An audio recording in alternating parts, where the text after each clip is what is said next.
Bismillah. Assalamualaikum warahmatullahi wabarakatuh. Innal hamdalillah nahmaduhu wa nasta'inuhu wa nastaghfiruh wa na'udzu billahi min shururi anfusina wa min sayyiati a'malina. May yahdihillahu fala mudilla lahu wa may yudlil fala hadiya lahu. Ashhadu an la ilaha illallah wahdahu la syarika lahu wa ashhadu anna Muhammadan 'abduhu wa rasuluh. قال الله تعالى يا أيها الذين آمنوا اتقوا الله حق تقاته ولا تموتن إلا وأنتم مسلمون يا أيها الناس اتقوا ربكم الذي خلقكم من نفس واحدة وخلق منها زوجها وبث منهما رجالا كثيرا ونساء واتقوا الله الذي تساءلون به والأرحام إن الله كان عليكم رقيبا يا أيها الذين آمنوا اتقوا الله وقولوا قولا سديدا يصلح لكم أعمالكم ويغفر لكم ذنوبكم ومن يطع الله ورسوله فقد فاز فوزا عظيما أما بعد فإن أصدق الحديث كتاب الله وخير الهدي هدي محمد صلى الله عليه وسلم وشر الأمور محدثاتها وكل محدثة بدعة wa kullu bid'atin dhalalah wa kullu dhalalatin finnar. Ikhwani fid din, hadani Allah wa iyyakum. Kita melanjutkan kembali pembahasan dari kitab Syarh Sunnah lil Imam Al-Barbahari rahimahullahu taala. Di pembahasan terakhir, Imam Al-Barbahari rahimahullahu taala menjelaskan tentang aqidah ahlu sunnah wal jamaah terkait tentang nama dan sifat Allah subhanahu wa ta'ala. Di antara aqidah ahlu sunnah wal jamaah terkait tentang nama dan sifat Allah subhanahu wa ta'ala adalah mengimani dan membenarkan sifat tersebut sesuai dengan penjelasan dari Nabi sallallahu alaihi wasallam.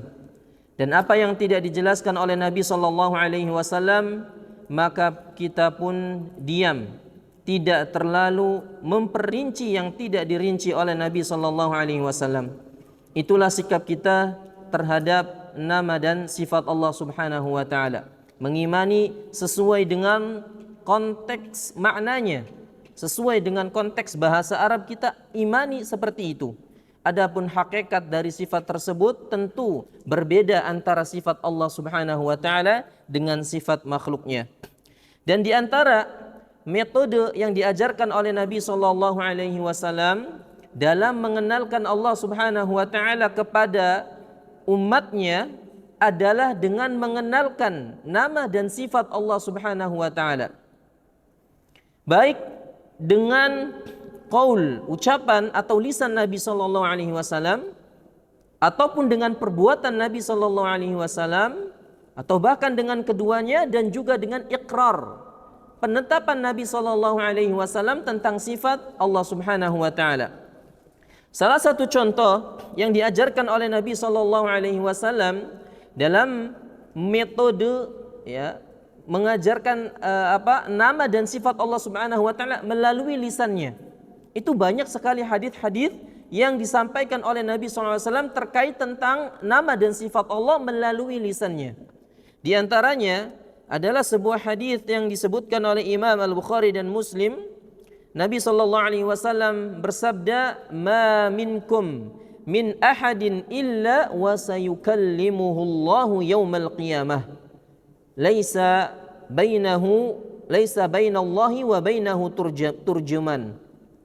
Kata Nabi SAW, tidaklah salah seorang di antara kalian kecuali akan diajak bicara oleh Allah Subhanahu wa taala pada hari kiamat kelak. Kita semua tanpa terkecuali nanti akan diajak bicara oleh Allah Subhanahu wa taala. Tidak ada penterjemah antara kita dengan Allah Subhanahu wa taala. Artinya Allah Subhanahu wa taala memahami setiap bahasa dari hamba-hambanya. Entah hambanya yang ada di Eropa, yang ada di Afrika, yang ada di Timur Tengah, yang ada di Papua dan seterusnya. Allah Subhanahu wa taala memahami setiap apa yang mereka katakan. Ya. Dan ini di antara kekuasaan Allah Subhanahu wa taala adalah mampu mengajak bicara mereka dan faham tanpa adanya penterjemah. Bahkan Allah Subhanahu wa taala mampu mengajak bicara seluruh hamba-hambanya. Makanya dari sini jangan sampai ada di antara kita, Ustaz, kalau Allah mengajak bicara hamba-hambanya, manusia kan banyak, jutaan bahkan miliaran, bagaimana Allah ngajak bicara setiap manusia? Kalau begitu nanti gambarannya antri, gambarannya nanti gimana dan seterusnya. Maka jangan dibayangkan, ya, jangan dibayangkan Allah ngajak bicara itu seperti ana ngajak bicara antum. Ya, satu-satu ya pasti butuh waktu yang lama, pasti ngantri dan sebagainya. Itu manusia penuh dengan keterbatasan, tapi tidak dengan Allah Subhanahu wa taala. Allah Al-Qadir, Maha mampu. Termasuk juga mampu mengajak bicara langsung seluruh umatnya, bahkan satu persatu bisa. Ya. Maka di dalam hadis ini Nabi SAW menjelaskan melalui lisannya bahwa Allah itu punya sifat berbicara. Maka di antara akidah Ahlussunnah wal Jamaah menetapkan Allah itu bisa berbicara. Berbeda dengan orang-orang Mu'tazilah dan sejenisnya yang mereka mengingkari sifat ini. Karena bahaya sekali orang-orang yang mengingkari sifat ini, yang mengatakan bahwa Allah itu nggak bisa berbicara. Kalau Allah nggak bisa berbicara, maka konsekuensinya Al-Quran yang sering kita baca, yang sering kita bolak-balik lembarannya itu bukan kalamullah. Kenapa? Karena Allah nggak bisa berbicara. Itu konsekuensinya. Makanya ini sifat yang sangat penting dan urgen bagi setiap muslim untuk meyakininya bahwa Allah itu memang benar-benar bisa berbicara. Ya, makanya di antara bantahan kepada orang-orang Mu'tazilah yang mereka meyakini bahwa Al-Quran itu bukan kalamullah adalah Allah jadikan Nabi SAW itu sebagai seorang yang ummi, yang tidak bisa membaca dan tidak bisa menulis. Ya, kalau orang itu nggak bisa membaca dan bisa menulis, bagaimana dia bisa menulis Al-Quran? Kan seperti itu. Ya, bukan berarti Nabi Muhammad memiliki kekurangan, enggak. Justru itu kelebihan yang dimiliki oleh Nabi SAW dalam rangka membantah orang-orang yang mengatakan bahwa Al-Quran itu buatan Nabi, bukan kalamullah. Ya. Maka di sini Nabi SAW menetapkan Allah itu memiliki sifat bicara. Ya, memiliki sifat bicara. Dan ini terucap melalui lisan Nabi SAW. Pun juga sifat yang disampaikan oleh Nabi SAW dan diajarkan kepada kita semua melalui lisannya, diantaranya adalah sifat nuzul. Sifat nuzul, yaitu sifat turun Allah Subhanahu wa taala. Di dalam hadis Bukhari dan Muslim juga Nabi SAW bersabda, yanzilu rabbuna tabaraka wa ta'ala kulla laylatin ila sama'id dunya hina yabqa thuluthul laylil akhir fayaqulu man yad'uni fa astajiba lahu wa man yas'aluni fa'atiyahu wa man yastaghfiruni fa aghfiru lah. Kata Nabi SAW, sesungguhnya Rabb kami itu turun setiap malam ke langit dunia di sepertiga malam terakhir. Berarti di sini Nabi SAW menetapkan Allah Subhanahu wa taala itu memiliki sifat turun. Memiliki sifat turun. Kapan? Setiap malam. Jam berapa? Di sepertiga malam terakhir. Kemudian Allah Subhanahu wa taala mencari orang-orang yang ingin berdoa kepadanya, maka Allah akan mengabulkannya. Mencari orang-orang yang ingin meminta hajat-hajat kepadanya, maka Allah kabulkan.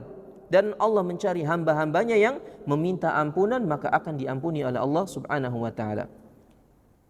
Subhanallah, ini adalah hadis yang agung yang harus kita renungkan jamaah. Kenapa? Karena kita ini subhanallah butuh sekali pertolongan Allah. Kita ini butuh sekali hajat-hajat kita supaya dikabulkan oleh Allah Subhanahu wa taala. Dengan membaca hadis ini kita tahu bahwa mudah ternyata doa kita dikabulkan oleh Allah itu dengan cara apa? Memperhatikan waktu ini, yaitu sepertiga malam terakhir. Kita muliakan waktu tersebut, di mana waktu tersebut turunnya Allah Subhanahu wa taala ke langit dunia.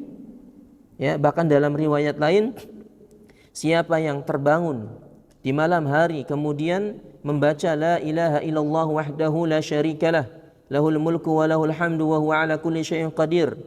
Subhanallah walhamdulillahi wa la ilaha illallah Allahu akbar wa la haula wa la quwata illa billah, lalu dia berdoa, pasti akan dikabulkan doanya. Kalau dia salat, pasti salatnya diterima oleh Allah Subhanahu wa taala. Ya. Maka muliakan waktu tersebut dengan apa? Dengan salat dan dengan berdoa. Ya, betapa banyak hajat-hajat yang perlu kita utarakan dan kita sampaikan kepada Allah. Ya, tapi terkadang kita malas. Terkadang kita masih senang mengikuti hawa nafsu kita sehingga kita pun masih sulit untuk bangun di sepertiga malam terakhir. Nah, di sini Nabi SAW menetapkan bahwa Allah itu punya sifat turun. Maka jangan dibayangkan pula kalau Allah turun berarti langitnya kosong. Jangan. Ya, sekali lagi, karena Allah Subhanahu wa taala itu tidak sama. Turunnya Allah dengan turunnya makhluk tidak sama. Dan kita yakini bahwa nanti akan kita jelaskan juga Allah beristiwa di atas arsy, dan ketika turun bukan berarti arsy-nya kosong, tidak. Ya. Kalau manusia memang ya turun dari singgasananya, pasti singgasananya kosong, tapi berbeda dengan Allah Subhanahu wa taala. Maka ini diantara sifat yang disampaikan oleh Nabi sallallahu alaihi wasallam melalui lisannya. Pun juga Nabi sallallahu alaihi wasallam mengajarkan sifat Allah Subhanahu wa taala kepada umatnya dengan perbuatannya. Dengan perbuatannya. Salah satu contohnya adalah sifat ulu. Sifat tingginya Allah Subhanahu wa taala. Allah itu maha tinggi. Ya, fauqa ibadi, bahkan Allah Subhanahu wa taala tingginya itu di atas seluruh makhluknya. Di atas seluruh makhluknya, menunjukkan bahwa Allah itu memiliki sifat ulu yang maha tinggi.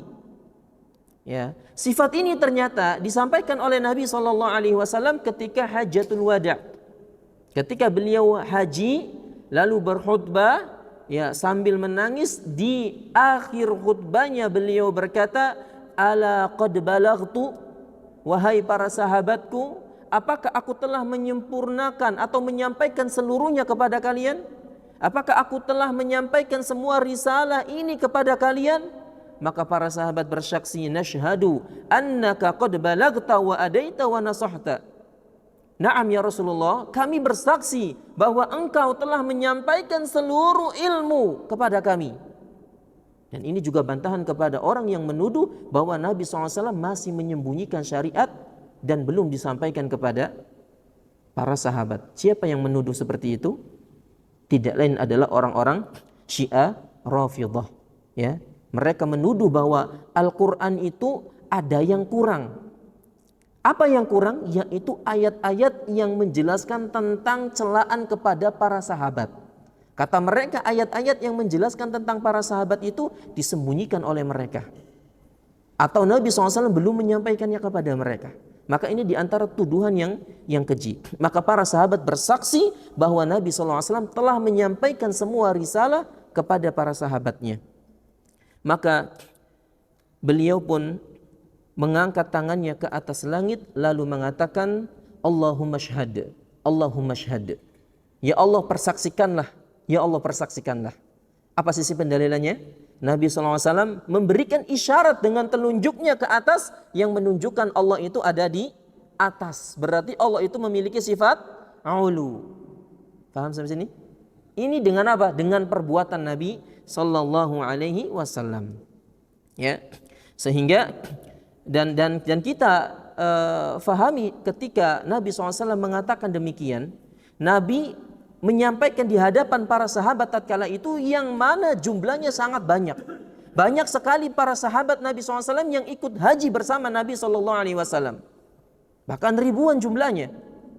Ada sahabat senior, bahkan ada sahabat junior yang masih sedikit keilmuannya, itu hadir di hadapannya dan menyaksikan ketika Nabi SAW mengatakan Allahumma syahid.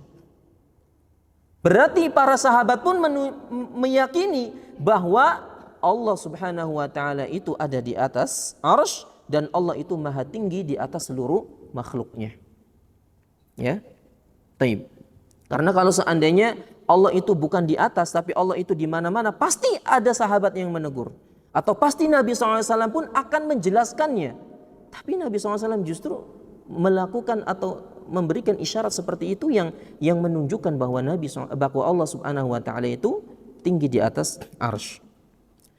Kemudian juga disebutkan ketika Nabi SAW sedang berkhutbah, ya, disebutkan ketika itu terjadi paceklik atau kemarau yang sangat dahsyat, sehingga ketika Nabi SAW berkhutbah, ada seseorang yang bertanya kepada Nabi SAW lalu berkata, "Ya Rasulullah, halakatil mawashi wan qata'atis subul fad'ullaha an yughithana." Kata dia, "Ya Rasulullah, harta benda telah habis, jalan-jalan telah terputus." Ya, artinya keadaannya tersebut sudah sangat memprihatinkan, memberatkan manusia yang ada tatkala itu. Maka berdoalah kepada Allah Subhanahu wa taala agar menurunkan hujan kepada kami. Ya, agar menurunkan hujan kepada kami. Farafa'a Rasulullah sallallahu, maka Anas bin Malik yang menyaksikan kejadian tersebut mengatakan, ya, rafa'a Rasulullah sallallahu alaihi wasallam yadaihi faqala Allahumma asqina, Allahumma asqina. Maka Nabi SAW mengangkat kedua tangannya lalu berdoa, "Ya Allah, turunkanlah hujan kepada kami. Turunkanlah hujan kepada kami." Bahkan dalam sebuah riwayat, langsung ketika Nabi SAW berdoa, ada awan yang menaungi beliau, kemudian turun hujan di kota Madinah. Apa sisi pendalilannya? Nabi SAW mengangkat tangan yang menunjukkan, ke tangan ke atas yang menunjukkan bahwasanya Allah itu ada di atas arsy, tinggi di atas arsy. Kalau Allah ada di mana-mana berarti doanya kayak gini ya. Atau gini, atau muter-muter. Ya kan lucu ya. Tapi yang dilakukan oleh Nabi SAW berdoa, mengangkat tangannya ke atas yang menunjukkan isyarat bahwa Allah Subhanahu wa taala itu maha tinggi di atas arsy. Atau juga Nabi SAW mengajarkan tentang nama dan sifat Allah kepada umatnya melalui penggabungan dua metode tadi, dengan qaul dan dengan perbuatan. Dengan lisan pun juga dengan perbuatan. Di antaranya adalah hadis yang sudah pernah kita sampaikan di pertemuan sebelumnya kalau nggak salah. Ya, hadis yang dibawakan oleh Abu Hurairah radhiyallahu anhu ketika beliau bercerita, Nabi SAW ketika membaca ayat Innallaha ya'murukum an tu'addul amanati ila ahliha sampai akhir ayat, ya, Innallaha sami'an basira. Kata Abu Hurairah radhiyallahu anhu ketika beliau membaca ayat ini, ya, lalu di akhir ayat menyebutkan tentang sifat Allah sami'an basira, bahwa Allah itu maha mendengar dan maha melihat. Kata Abu Hurairah, "Ra'aitu Rasulullah SAW yad'u ibhamahu ala udhunih wallati taliha ala ainih." Aku melihat Nabi SAW meletakkan ibham, jempolnya ke telinganya, dan penuduhnya atau ibu jari, ya, telunjuk, ya, ke matanya, Jadi seperti ini gambarannya, ya. Nabi SAW ketika sampai pada ayat Innallaha sami'an basira, beliau mengisyaratkan seperti ini, telinga dan mata, yang menunjukkan bahwa Allah itu maha mendengar dan maha melihat. Dan awas jangan difahami bahwa Nabi SAW sedang menyamakan penglihatan dan pendengaran Allah dengan penglihatannya, tidak. Tapi Nabi SAW melakukan demikian supaya yang melihatnya itu paham bahwa inilah makna yang sesungguhnya. Bahwa makna Allah maha melihat, ya melihat. Sebagaimana manusia pun bisa melihat, tapi penglihatan Allah tentu berbeda. Ya, artinya sesuai dengan maknanya melihat. Pun juga mendengar, ya, itu sama. Berarti Allah Subhanahu wa taala juga mendengar. Hanya saja mendengarnya Allah berbeda dengan pendengaran makhluknya. Dan yang ada juga Nabi SAW mengajarkan nama dan sifat Allah dengan iqrar. Apa iqrar itu? Penetapan, dengan diamnya Nabi SAW. Di antaranya adalah sebuah hadis tentang seorang budak yang hitam pernah ditanya oleh Nabi sallallahu alaihi wasallam, "Aina Allah?" Ya. Di mana Allah Subhanahu wa taala? Ini hadis yang subhanallah sangat jelas dan gamblang yang menunjukkan bahwa Allah itu beristiwa di atas arsy. Budak tersebut ketika ditanya di mana Allah, maka budak tersebut mengatakan fis sama. Ya. Di mana? Di atas langit. Yaitu maksudnya di atas arsy. Kemudian Nabi berkata lagi, "Man ana?" Siapa saya? Maka budak tersebut mengatakan, "Anta Rasulullah." Engkau adalah utusan Allah. Maka Nabi bersabda, "A'tiqha fa innaha mu'minah." Bebaskanlah budak ini karena sesungguhnya budak ini adalah seorang mukminah. Seorang mukminah. Dimintakan oleh Nabi untuk dibebaskan budak ini. Nah, sisi pendalilannya bahwa Nabi SAW ketika mendengar jawaban budak tersebut bahwa Allah di atas langit, beliau diam. Menunjukkan bahwa bahwa Nabi SAW membenarkan apa yang dikatakan oleh budak tersebut. Karena kalau seandainya apa yang dikatakan oleh budak wanita tersebut salah, pasti Nabi SAW akan mengingkarinya. Tapi dengan diamnya Nabi SAW, maka ini dalil yang menetapkan bahwa Allah Subhanahu wa taala itu beristiwa di atas arsy. Terlebih lagi ada 7 ayat di dalam Al-Quran yang menerangkan bahwa Allah itu beristiwa di atas arsy. Banyak sekali. Di antaranya adalah surat Toha ayat yang kelima. Kemudian juga disebutkan di dalam surat Al-A'raf ayat 54. Kemudian disebutkan juga di dalam surat Yunus ayat yang ketiga. Ar-Ra'd ayat yang kedua. Al-Furqan ayat 59. As-Sajdah ayat yang keempat. Dan Al-Hadid ayat yang keempat. Antum bisa cek di dalam ayat-ayat tersebut, sangat gamblang dan jelas bahwa Allah itu beristiwa di atas arsy. Taib. Kemudian di antara dalil juga yang menunjukkan melalui penetapan Nabi sallallahu alaihi wasallam adalah hadis yang diriwayatkan oleh Abdullah bin Mas'ud radhiyallahu anhu.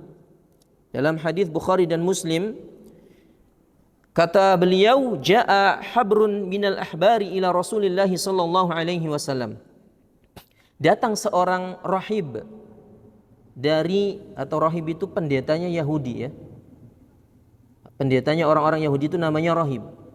Nah, si rahib ini datang kepada Nabi sallallahu alaihi wasallam lalu dia berkata, "Ya Muhammad, inna najidu anna Allah yaj'alu samawati ala isba'i wal ardina ala isba' wa syajara ala isba' wal ma'a wa thara ala isba' wa sa'iral khalaiqi ala isba'." Fayaqulu ana Malik. Kata orang Yahudi tersebut, "Wahai Muhammad, kami mengetahui bahwasanya langit ini berada di dalam genggaman jari jemari Allah Subhanahu wa taala. Pun juga bumi ini di dalam genggaman jari jemari Allah Subhanahu wa taala. Baik pohon pun sama, lautan pun bintang-bintang dan seluruh makhluknya itu berada di dalam genggaman Allah Subhanahu wa taala." Fayaqulu ana Malik, lalu Allah berkata, "Saya adalah penguasa." Maka mendengar penjelasan dari orang Yahudi tersebut, dhahikan Nabi sallallahu alaihi wasallam. Nabi sallallahu alaihi wasallam pun tertawa. Ya, dan tertawa ini menunjukkan setujunya Nabi sallallahu alaihi wasallam terhadap apa yang diterangkan oleh orang Yahudi tersebut. Ya, tasdiqan liqaulil habr. Ya, beliau ketawa itu karena memang benar apa yang dikatakan oleh orang ini. Thumma qara'a Rasulullah sallallahu alaihi wasallam, "Wa ma qadarullahu haqqa qadrih wal ardu jami'a qabadathu yaumal qiyamah was samawati mat'uyatun bi yaminih wa subhanahu wa ta'ala amma yusyrikun." Kemudian setelah itu Nabi SAW pun membaca ayat di dalam surat Al-An'am ayat 91, "Wa ma qadarullaha haqqa qadrih." Mereka orang-orang musyrikin tidak benar-benar mengagungkan Allah Subhanahu wa taala. Ya. Padahal bumi dan seisinya seluruhnya itu dalam genggaman Allah Subhanahu wa taala. Ya. Ya. Subhanahu wa taala amma yusyrikun, maha suci Allah atas apa yang mereka sekutukan. Nah, di situ intinya dalilnya bahwa Nabi SAW menetapkan, mendiamkan dan membenarkan apa yang diterangkan oleh orang Yahudi tersebut. Taib. Ikhwani fiddin a'azani Allah wa iyyakum. Itu di antara beberapa metode yang diajarkan oleh Nabi SAW kepada umatnya terhadap pengenalan tentang nama dan sifat Allah Subhanahu wa taala. Oleh karenanya Imam Al-Barbahari rahimahullahu taala di sini juga menyinggung tentang nama dan sifat Allah Subhanahu wa taala. Ya. Beliau berkata, "Rabbuna awwalun bila mata wa akhirun bila muntaha." Ya, perhatikan baik-baik. Bahwa tadi hendaknya dari hadis-hadis yang tadi kita sebutkan kita bisa memahami bahwa dalam memahami nama dan sifat Allah itu sesuai dengan apa? Konteks ayatnya ataupun hadisnya, sesuai dengan arti dalam bahasa Arab, bukan diartikan kepada arti-arti yang tidak benar. Ya, makanya di sini nanti akan disebutkan contohnya, contoh dari Nabi SAW menjelaskan tentang sifat Allah Subhanahu wa taala. Di sini Imam Al-Barbahari mengatakan Rabbuna awwalun bila mata, maksudnya adalah Allahu Jalla wa Ala awwalun bila bidayah. Allah Subhanahu wa taala itu zat yang paling awal, ya, zat yang maha awal tanpa adanya permulaan. Ya. Kalau ditanya siapa yang paling awal, jawabannya adalah Allah Subhanahu wa taala. Jangan ditanya kapan Allah itu ada, jangan. Karena tanpa awal, maha awal tanpa awal. Pun juga akhirun bila muntaha, ya, maksudnya adalah akhirun bila nihaya. Allah itu maha akhir dan tanpa akhirnya, tanpa akhirnya. Dan kalau kita perhatikan apa yang dikatakan oleh Imam Al-Barbahari rahimahullahu taala ini, itu sebenarnya disebutkan di dalam surat Al-Hadid ayat yang ketiga.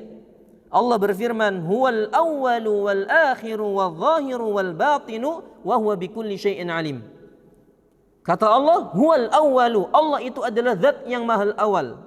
Wal akhiru, zat yang maha akhir. Wal zahiru wal batinu. Yang kalau kita perhatikan juga makna yang tadi kita sebutkan ini saling berlawanan antara awal dengan akhir, antara zahir dengan batin. Maka bagaimana, lihat Nabi SAW ketika menjelaskan sifat-sifat Allah tersebut, disebutkan di dalam hadis Bukhari dan Muslim, di dalam hadis Muslim melalui jalur Abu Hurairah radhiyallahu anhu, Nabi SAW berkata, "Antal awwalu falaysa qablaka syai'." Beliau menjelaskan makna al-awwal itu adalah laisa qablaka syai', bahwa tidak ada sesuatu apapun sebelum Allah. Tidak ada sesuatu apapun sebelum Allah, berarti itu sesuai dengan artinya, ya enggak? Al-awwal yang maha pertama, yang maha awal, itu berarti cocok dengan penjelasan Nabi sallallahu alaihi wasallam. Pun juga wa antal akhiru falaysa ba'daka syai'. Engkau itu adalah maha akhir dan tanpa akhir. Lihat penjelasan Nabi SAW, falaysa ba'daka syai', tidak ada yang kekal selain Allah Subhanahu wa taala. Artinya bahwa semua makhluk ini akan hancur, akan binasa, kecuali beberapa saja. Dan yang paling akhir yang kekal itu adalah Allah Subhanahu wa taala. Memang di antara ada beberapa makhluk yang tidak dihancurkan oleh Allah, seperti surga, seperti neraka, ya. Apalagi? Arsy Allah Subhanahu wa taala itu tidak akan hancur. Ya. Allah Subhanahu wa taala juga tidak akan hancur, mustahil akan hancur, mustahil. Bahkan Allah itu al-akhir, maha akhir. Nabi SAW pun juga menerjemahkan sesuai dengan artinya dalam bahasa Arab, al-akhir yang paling akhir.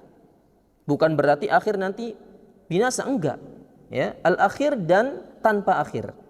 Kemudian wa anta dhahiru falaysa fawqaka syai'. Nabi menerangkan makna zahir itu adalah tidak ada di atas Allah sesuatu apapun. Berarti beliau memahami makna zahir itu adalah al-ulu, maha tinggi.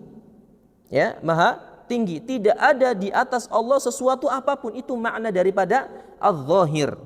wa antal batinu falaysa dunaka syai'. Dan makna al-batin adalah tidak ada sesuatu yang luput dari ilmu Allah Subhanahu wa taala. Maksudnya Allah Subhanahu wa taala mengetahui setiap apapun itu, yang nampak ataupun yang tersembunyi, Allah mengetahuinya. Dan ini juga menunjukkan bahwasanya Allah Subhanahu wa taala itu dekat dengan hambanya.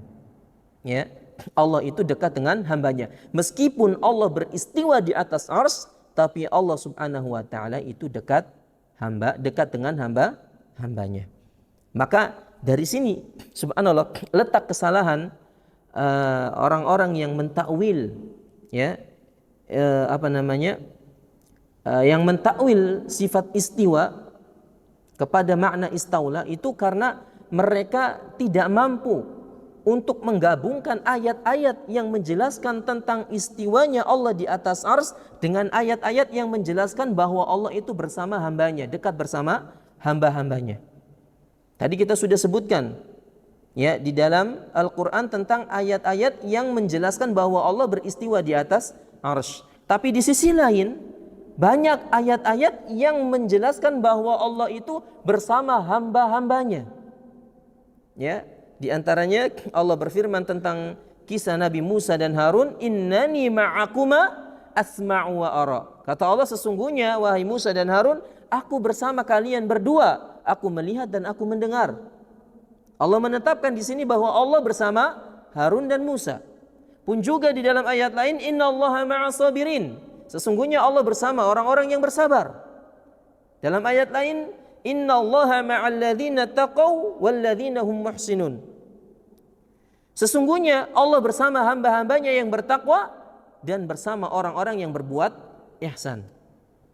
Nah, di dalam ayat-ayat ini menunjukkan bahwa Allah itu bersama hamba-hambanya. Maka mereka, bagaimana Allah beristiwa di atas arsy sedangkan di dalam ayat lain bersama hamba-hambanya?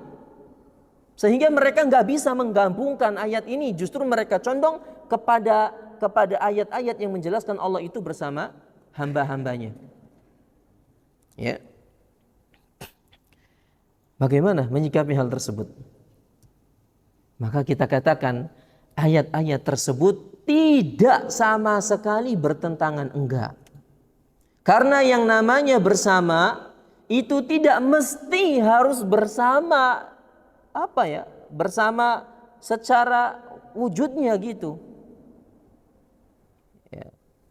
Misalnya orang-orang Arab dahulu mengatakan, ya, ketika sedang bersafar, mazilna namshi wal qamaru ma'ana.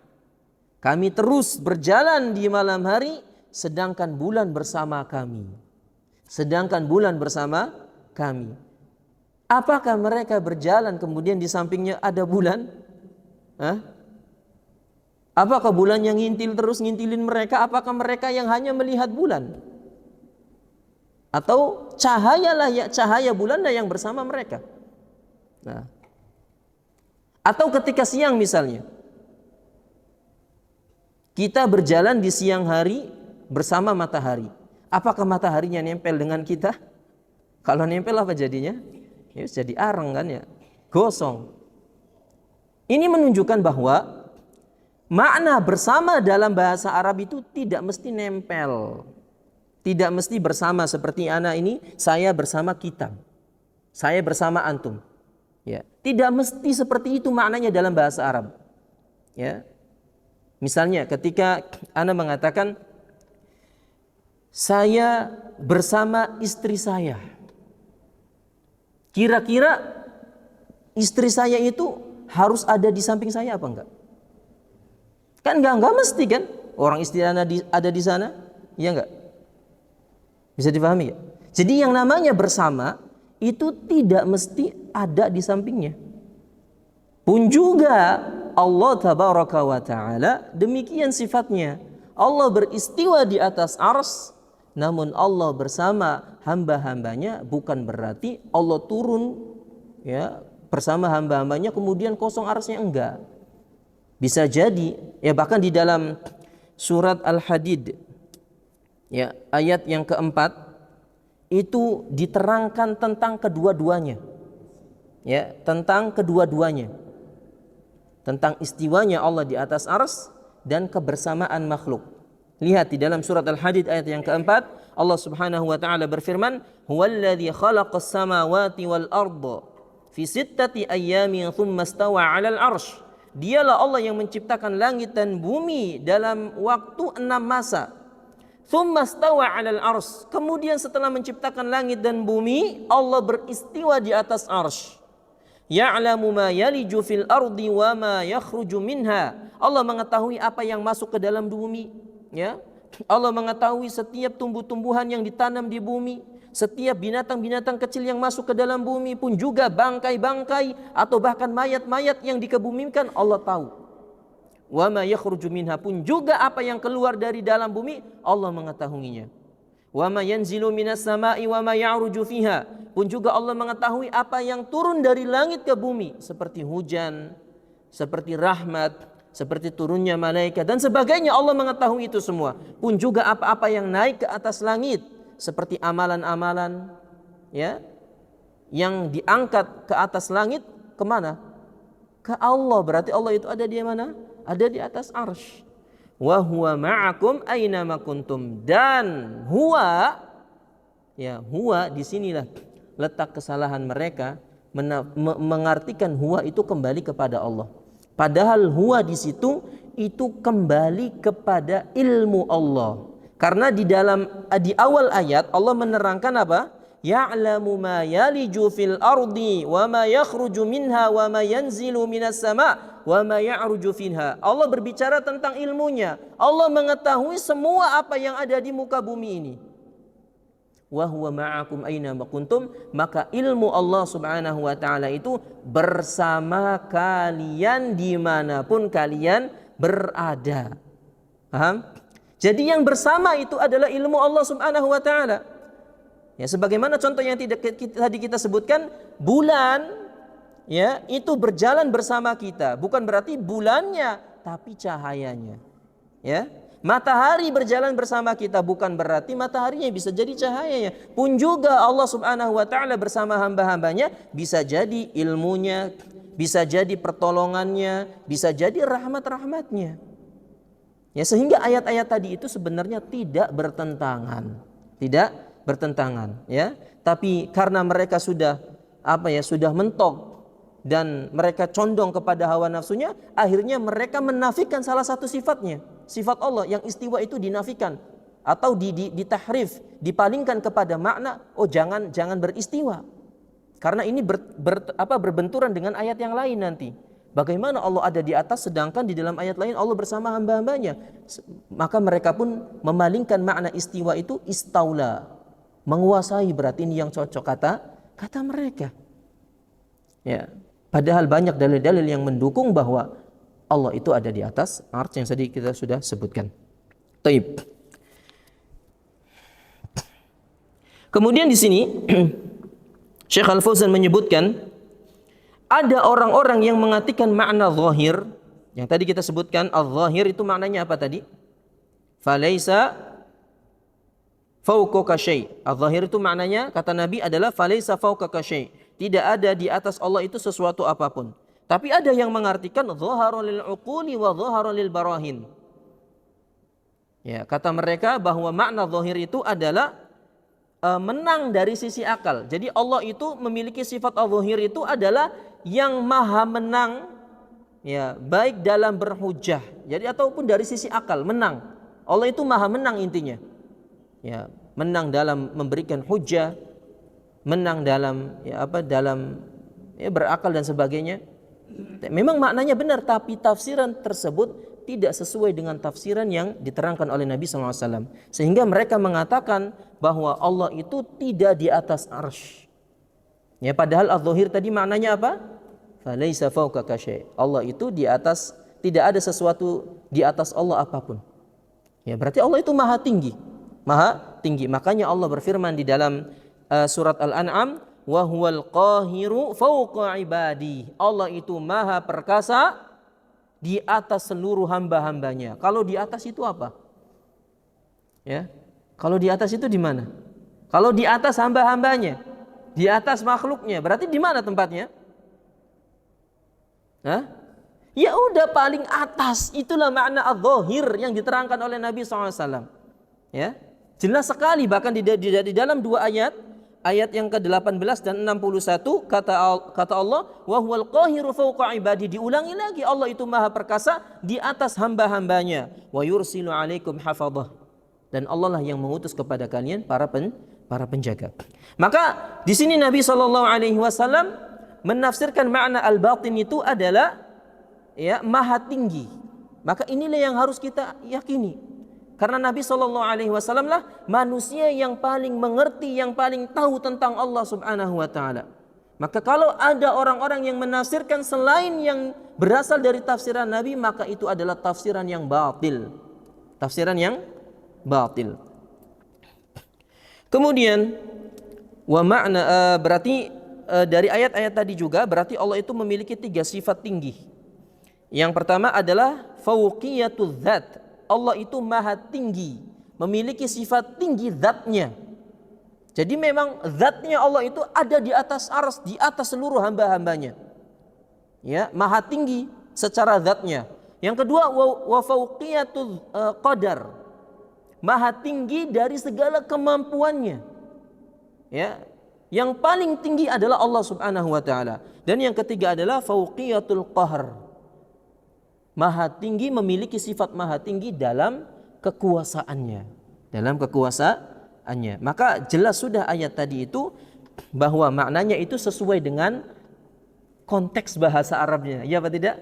Iya, al-awwal maha awal, al-akhir maha akhir, al-zahir maksudnya adalah maha tinggi, al-batin ya. Al-batin falaisa dunaka syai'. Ya, kata Nabi SAW, tidak ada sesuatu yang luput dari Allah Subhanahu wa taala yang menunjukkan kedekatan Allah Subhanahu wa taala kepada para hamba-hambanya.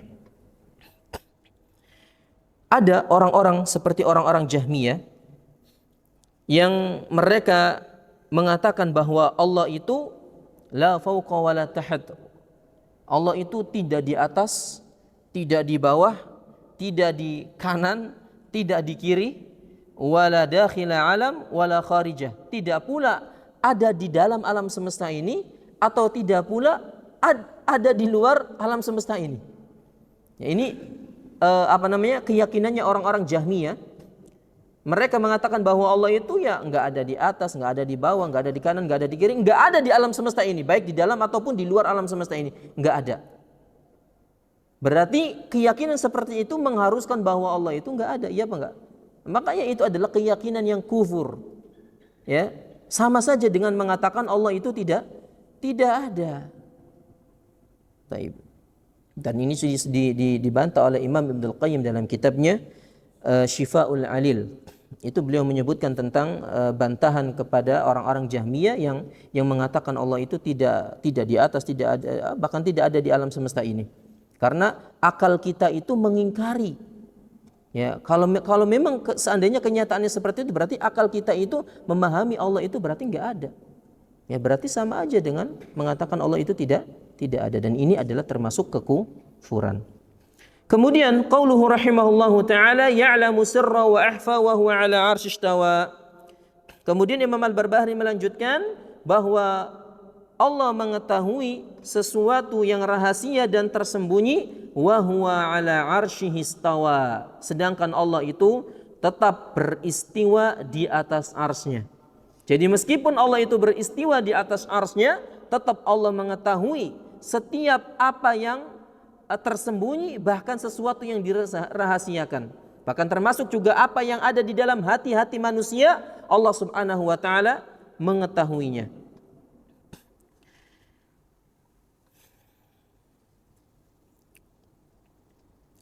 Beliau di sini menjelaskan, faqaunuhu ya'lamu ma fil ardi wa ma tahtal ard wa ma tahta thara la yatanafa ma'a kaunihi fawqal arsy.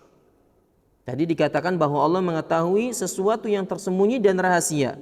Padahal Allah di atas arsy, tapi tetap mengetahui apa yang ada di bumi, apa yang ada di bawahnya, pun juga apa yang ada di dalam bintang-bintang. Maka itu tidak menafikan keberadaan Allah di atas arsy. Karena Allah Subhanahu wa taala yuhitu bikulli syai'. Allah itu meliputi segala sesuatu ilmunya. Ya, wala yuhitu bihi subhanahu wa ta'ala syai', dan tidak ada yang menguasai pengetahuan Allah secara menyeluruh. Pengetahuan manusia itu terbatas, ya. Wal khuluqu kulluhu binisbati ilaihi shaghir, dan semua ciptaan itu di sisi Allah Subhanahu wa taala itu sangat kecil. Sedangkan yang azim, yang besar itu adalah Allah Subhanahu wa taala. Maka bagaimana kita mengkiaskan Allah Subhanahu wa taala yang maha besar dengan makhluk-makhluknya yang maha kecil? Ya, tentu ini adalah kias ma'al fariq, kias yang tidak diperbolehkan, kias yang bertentangan, enggak cocok, enggak boleh pakai kias. Enggak boleh menyamakan Allah Subhanahu wa taala yang maha tinggi, maha besar dengan makhluk yang maha kecil dan maha rendah. Makanya Allah singgung tentang orang-orang musyrikin tadi, wa ma qadarullahu haqqa qadri. Mereka itu tidak benar-benar mengagungkan Allah Subhanahu wa taala. Padahal bumi ini berada di dalam genggamannya, langit pun juga sama, ya, bisa digulung oleh Allah dengan tangan kanannya. Allah itu maha tinggi atas apa yang mereka sekutukan. Ya.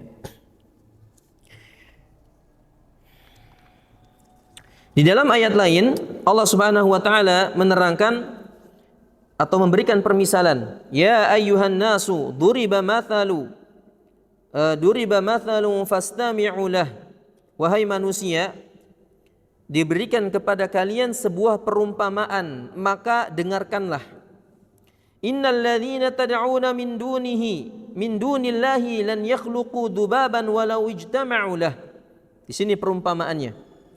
Sesungguhnya kalian orang-orang musyrikin, ya, Tuhan-Tuhan kalian yang kalian sembah itu tidak akan mampu untuk menciptakan seekor lalat yang kecil meskipun kalian bersatu. Meskipun kalian berkumpul bersatu, ya, dari orang-orang yang hebat di antara kalian, tidak akan mungkin bisa membuat seekor lalat yang kecil. Kemudian wa in yaslubhumudz dzubabu syai'an la yastanqidhuhu minhu. Kemudian Allah mengatakan seandainya lalat tersebut mencuri sesuatu dari kalian, maka kalian tidak mungkin bisa mengambilnya. Ya apa tidak? Lalat yang kecil itu, Pak, ya, kalau nemplok di satu tempat atau bahkan di tubuh kita, pasti mengambil sesuatu dari kita. Itu lalat yang kecil ngambil sesuatu dari kita, bisa nggak kita ngambil balik dari lalat tersebut? Nggak bisa. Ya, kata Allah, la yastanqidhuhu minhu, kalian enggak bakal bisa mengambilnya kembali. Du'ufat talib wal matlub, sungguh lemah orang yang mengejar hal tersebut, bahkan yang dikejar semuanya lemah, makhluk. Ma qadarullahu haqqa qadri, mereka tidak benar-benar mengagungkan Allah Subhanahu wa taala, ya. Baik. Jadi perumpamaannya apa? Kalau lalat yang kecil saja manusia itu enggak bisa menciptakan, ya, apalagi sesuatu yang besar, ya enggak? Taruhlah mereka mampu menciptakan kapal yang besar, mereka mampu, ya, di mata manusia mereka mampu menciptakan hal-hal yang besar, menciptakan kapal, menciptakan pesawat, menciptakan kereta api, membangun bangunan yang besar luar biasa. Di mata manusia bisa jadi hebat.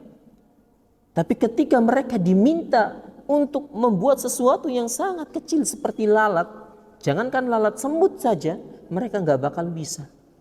Meskipun para dokter, para ilmuwan telah berkumpul, bisa nggak membuat seekor semut, ya, kemudian meniupkan ruh ke dalam semut yang kecil tersebut? Nggak bakal bisa. Nggak bakal bisa. Ini perbandingan yang sangat jauh antara Allah dengan makhluknya. Maka bagaimana ada orang yang bisa menyamakan Allah dengan makhluknya? Termasuk menyamakan sifat Allah dengan makhluknya. Sungguh tercela orang tersebut. Baik. Untuk mempersingkat waktu, kita selesaikan yang ini. Ya, di sini intinya Syekh Al-Fauzan hafizahullah taala menyuruh kita untuk merenungkan tentang keagungan dan kekuasaan Allah Subhanahu wa taala tadi. Ya, disebutkan di dalam surat Fatir ayat 41, Allah berfirman, "Innallaha yumsikus samawati wal arda an tazula wala in zalata in amsakahuma min ahadin min ba'di innahu kana haliman ghafura. Kata Allah, sesungguhnya Allah itu menahan langit dan bumi agar tidak jatuh. Bayangkan, langit di atas kok bisa nggak jatuh ke bawah? Bisa. Itu siapa yang melakukan? Allah. Dan seandainya itu jatuh, apakah ada yang bisa menahannya? Nggak ada yang bisa kecuali Allah Subhanahu wa taala. Kalau kita merenungkan hal tersebut, ikhwah, betapa besarnya kekuasaan Allah Subhanahu wa taala, ya, itu subhanallah akan bertambah iman kita, akan bertambah cinta kita kepada Allah Subhanahu wa taala. Ya, bagaimana langit ditahan oleh Allah, bagaimana lautan bisa terpisah dari daratan, ya, bagaimana sungai bisa mengalir begitu deras dan sebagainya. Itu termasuk bentuk kekuasaan Allah Subhanahu wa taala. Bahkan di dalam diri kita pun ada kekuasaan Allah, ada tanda-tanda kekuasaan Allah. Bagaimana coba sistem mata ini ketika melihat, ada saraf apa saja yang ada di dalamnya. Siapa yang bisa menggerakkan saraf tersebut sehingga mata itu bisa ke kanan, bisa ke kiri? Ya, adakah manusia yang bisa melakukan itu? Enggak ada. Di dalam tubuh kita ada berapa sel-sel itu? Subhanallah, manusia terbatas ke pengetahuannya. Dan itu yang menggerakkan adalah Allah Subhanahu wa taala. Ya, pun juga di dalam Al-Qur'an Nabi SAW bercerita tentang para anbiya terdahulu. Ya, bercerita tentang Nabi Musa, Nabi Nuh dan seterusnya. Bercerita tentang umat-umat terdahulu. Kalau kita perhatikan, kapan Nabi SAW hidup dan kapan para nabi itu hidup, ya enggak? Sangat jauh sekali jarak antara Nabi Adam dengan Nabi Muhammad. Sangat jauh antara jarak Nabi Musa dengan Nabi Muhammad, Nabi Nuh, Nabi Isa dan yang lainnya dengan Nabi Muhammad. Tapi kenapa Nabi SAW ya bisa berbicara tentang mereka padahal beliau tidak berjumpa atau tidak sejaman dengan para nabi tersebut? Itu kenapa Nabi SAW mampu berbicara hal tersebut? Karena Allah Subhanahu wa taala yang mengabarkan kepadanya. Maka ini di antara tanda kekuasaan Allah Subhanahu wa taala yang harus kita renungkan, ya, yang harus kita renungkan. Kemudian kata Imam Al-Barbahari, wa ilmuhu bi kulli makanin wa la yakhlu min ilmihi makanun. Maka ilmu Allah Subhanahu wa taala itu ada di setiap tempat, ya. Ilmu Allah Subhanahu wa taala itu ada di setiap tempat. Taib. Dan tidak ada yang mengetahui tentang ilmu gaib kecuali Allah Subhanahu wa taala. Allah berfirman, wa indahu mafatihul ghaibi la ya'lamuha illa huwa, sampai akhir intinya. Ya, bahwa pintu Allah lah yang memiliki kunci ilmu ghaib yang tidak ada yang mengetahuinya kecuali Dia. Mengetahui yang ada di lautan, yang ada di daratan, bahkan dedaunan yang jatuh pun kecuali Allah mengetahuinya. Pun juga biji-biji yang tertanam di dalam tanah yang basah, yang kering, itu semuanya tercatat dan diketahui oleh Allah Subhanahu wa taala. Wa huwal ladzi yatawaffakum bil lail, dan Allah lah yang mewafatkan kalian di malam hari. Dan makna yatawaffa, mewafatkan di sini maksudnya tidur. Dan di sini juga membantah syubhat orang-orang yang mengatakan bahwa Nabi Isa alaihi salam itu diwafatkan oleh Allah. Nabi Isa itu mati, kata mereka. Padahal yang benar Nabi Isa itu masih hidup, diangkat oleh Allah Subhanahu wa taala. Mereka berdalil dengan firman Allah, inni mutawaffika wa rafi'uka ilayya. Wahai Musa, wahai Isa, sesungguhnya aku mewafatkan engkau dan akan mengangkat engkau kepadaku. Kata mereka, di sini Allah berbicara tentang Nabi Isa, bahwa Nabi Isa itu telah wafat, sehingga mereka meyakini bahwa wafat itu mati. Padahal makna wafat itu ada dua, ada wafat kecil dan ada wafat besar. Dan di dalam ayat tadi, ya, huwallazi yatawaffakum bil lail, Allah mewafatkan kalian di malam hari, ini maksudnya adalah tidur, ya, bukan mati beneran, bukan, tapi tidur, mati sementara. Taib.